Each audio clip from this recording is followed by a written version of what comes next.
Et l'on retrouve tout de suite notre correspondant dans la région, Serge Daniel. Bonsoir. Alors, quelles sont, Serge, les circonstances un peu plus précises de ces combats?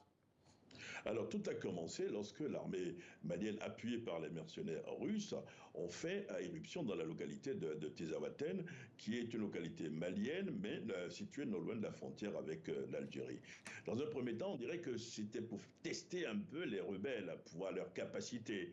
Et puis le lendemain, les mercenaires russes et l'armée malienne ont quand même effectué des tirs d'obus, notamment selon les témoins, d'après nos informations, sur les positions des rebelles. Les rebelles ont commencé à s'organiser, ont étoffé leur rang, et le troisième jour, c'était le jour décisif où les rebelles ont plutôt acculé les mercenaires russes de la compagnie ex-Wagner et l'armée malienne. Serge, les deux camps semblent chacun vouloir faire passer le message qu'ils ont pris l'avantage. Qu'est-ce qu'il en est exactement? Alors, l'armée du côté de l'armée malienne, vous savez qu'il y a eu un communiqué qui dit effectivement que l'armée a perdu 2 soldats, a quelques blessés, du matériel également détruit, mais que du côté de l'adversaire, il y a une vingtaine de personnes tuées, éliminées. Du côté des forces rebelles du CSP, il est dit que non, c'est plutôt tout le bataillon composé de l'armée malienne, des combattants de l'armée malienne et ceux de la compagnie ex-Wagner, et tout ce bataillon qui a été détruit ou fait prisonnier. Mais les sources indépendantes sont claires.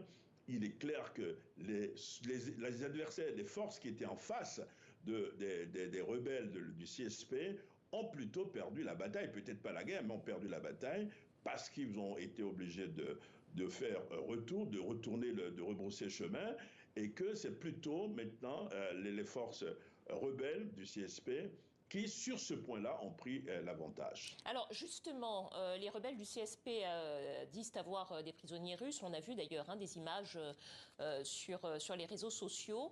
Quel peut être l'impact de ces images sur l'idée qu'on se fait sur le continent de ces mercenaires russes qui étaient, disait-on, plutôt redoutés sur le terrain?